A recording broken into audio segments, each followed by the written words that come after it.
consciousness. Hello, folks. I'm Randall Massaro. If you haven't seen me, I'm an actor in Hollywood. Not a big actor, but today I'm not acting. Today I want to talk to you about something serious, about America's dirty little secret, America's other war, America's war on wildlife.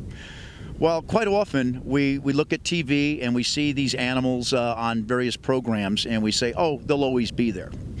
Unfortunately, every day we're losing species after species for human encroachment, drought, floods, fires, and this is something I want to talk to you about because right now in America and even in Australia now opened up hunting season on wild mustangs, just like they're doing with the kangaroo. Now, yet Australia is suffering from fires. They have a drought down in Australia, and these animals eat the grass that causes fuel for the fires. The same here in America. In America, we're wiping out thousands upon thousands of horses, and no, they're not overpopulating. No matter, contrary to what everybody tries to pitch you, the Bureau of Land Management, the Department of the Interior, the cattle ranchers, the sheep herders, they all saying the horses are overpopulating, they're destroying the land. Horses nibble on the grass, they don't pull it out by the root. Cattle and sheep wrap their tongue around and pull it out by the root. So it's hard for the grass to grow back. When horses eat the grass, they don't digest the seeds. When they defecate, they leave their droppings behind, the grass grows back. Horses and cattle digest the seeds. Let's make this perfectly clear. Now, also, keep in mind, if we are rounding up horses, which I'm not for rounding up the horses should be left alone under the 1971 Wild Horse and Free Roaming Act, known as the Wild Horse Anti-Act. Ladies and gentlemen, the cattle industry, the Department of the Interior, the kill buyers have found loopholes within that law, and now they're just ripping it apart. They're still rounding up horses. The horses have been used as a scapegoat ever since World War I or II, when they used to take them to Sonora, and they used to machine gun all the horses when they brought them back from the war, until some soldiers tried bringing the horses up to Canada to escape from being shot. They didn't want to do that anymore. Look at the movie In the Pursuit of Honor with Don Johnson. Fabulous movie, true story about our wild mustangs. But keep in mind, the horse is not terrorizing our land or destroying the land. Cattle and sheep unfortunately do. No, we're not against cattle and sheep industry, but we are against them when they start saying the horses are overpopulating. Let's replace the horses with cattle. There's enough land out there for all of them to survive. They all do their part. But I think if the horses are out there, let's use the horse to the best of their ability. Eat the grass, shift them from hillside to hillside, prairie to prairie. Eat that grass that we spend billions of dollars fighting fires on. Now we don't have to spend the billions because the grass is mowed down, the horses ate it, now shift them over to someplace else. Much like what people say they see the sheep along the hillside. But keep in mind, horses do that too.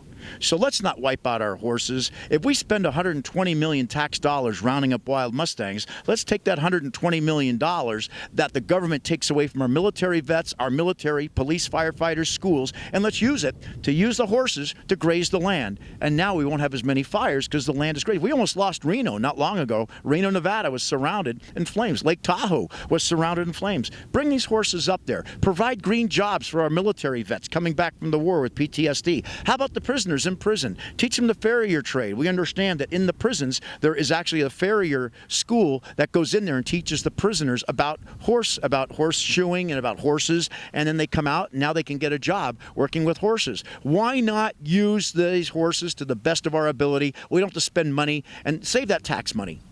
Help the homeless.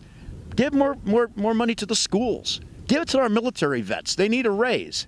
So how about doing that instead of spending it wiping out our wildlife? I'm an actor in Hollywood. You may have seen me in Border Battles. I play a border agent. I play a detective in other movies, a politician in some, and a cowboy in others. As an actor, I believe many of us have to step up to the plate. You know, it's not enough just to be an actor, but you got to step out. As a musician, as an actor, thespian, if you will, we have the platform to get on TV and speak about what's wrong. And with our organization, which is Union Members for the Preservation of Wildlife International, we're an animal rights organization that's dedicated to saving wildlife since 1970. We started in Europe in 1970, and by union organizers and reps that were tired of seeing the Upper Yalta horses being killed off, the Lower Danube horses being wiped out, the wolves being trapped through all of Europe, to see the hound dog hunting on foxes and what have you.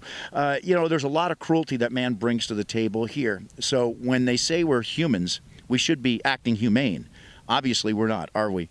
Ladies and gentlemen, man comes along and we seem to destroy quite a bit. And whether it's the hunting industry, the trapping industry, the poaching industry, or our government agencies, take a look at this. The Department of Agriculture kills more wildlife than hunters do, than trappers do, and poachers do. I said the Department of Agriculture is one of the worst. Now you go on with the Bureau of Land Management, all under the Department of the Interior, which you also have U.S. Fish and Wildlife Services, or State Fish and Game, or Department of Natural Resources, the cattle ranchers, the sheep herders. We're not against cattle and sheep, don't get me wrong, but this is America's dirty little secret. America's other war, America's war on wildlife. And it's up to us to step up. Whether you're Native American and wanting to protect your sacred heritage, your sacred deities, whether it's the wolf, the coyote, the buffalo, the eagle, the hawk, or the wild horse. The simple fact is this: if you don't take a stand and step up, protest, meet with your politicians. And if these politicians don't hear what we have to say, it's time to vote them out. It's time for us as animal rights activists to take that position, run for office, and then we can make the changes. Ladies and gentlemen, I implore you to watch programs like Animal Consciousness and other shows, that are conservation shows, that bring out the light and the truth about exposing what's really going on with our tax dollars being spent at 120 million tax dollars a year being spent to round up wild Mustangs in the United States. 10 states round up horses and burros. And needless to say, they, through little sneaky bills, amendments, and riders, what our politicians vote for, and they pass these laws where they start rounding up these horses to send them off to Canada and Mexico for the Asian and European meat market, because they eat horse meat over there. Why should the American taxpayers foot that bill and subsidize the shortfalls?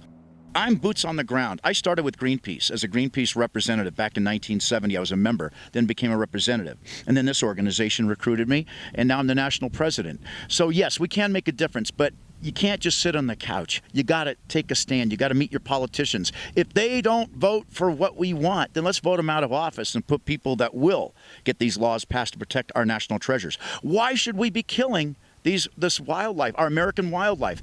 Hunters think, I have a picture of 9 hunters proudly holding up their rifles, displaying the American flag with a dead wolf. The thing is that Russia and China are the biggest buyers of American pelts, hides, and furs. So if you hunt American wildlife, you're destroying our ecotourism. Ecotourism in Canada, for example, in British Columbia, brings in 30 to 75 million. Tom, do you know what hunting brings into British Columbia? $3 to $5 million. Would you rather have, as a business, people coming into your country, your state, your county, spending money with their families, and they spend more money than hunters do? They come in and they take the wildlife away that people are coming to watch and see. So consider this: $3 to $5 million from hunters, 30 to 75 million from ecotourism. Which would you rather have? It doesn't take a Rhodes Scholar to figure this out, Tom.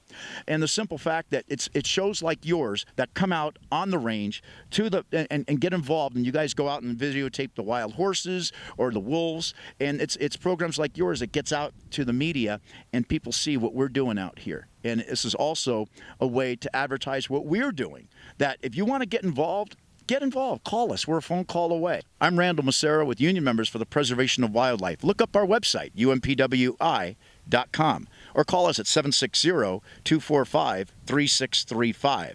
Call today, get involved, stop the slaughter of our wild Mustangs and our natural resources, our treasures. Thank you. Yes. Yeah, no hickeys though, okay? I didn't. Yes, baby. Yes.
Thank you. Bye bye.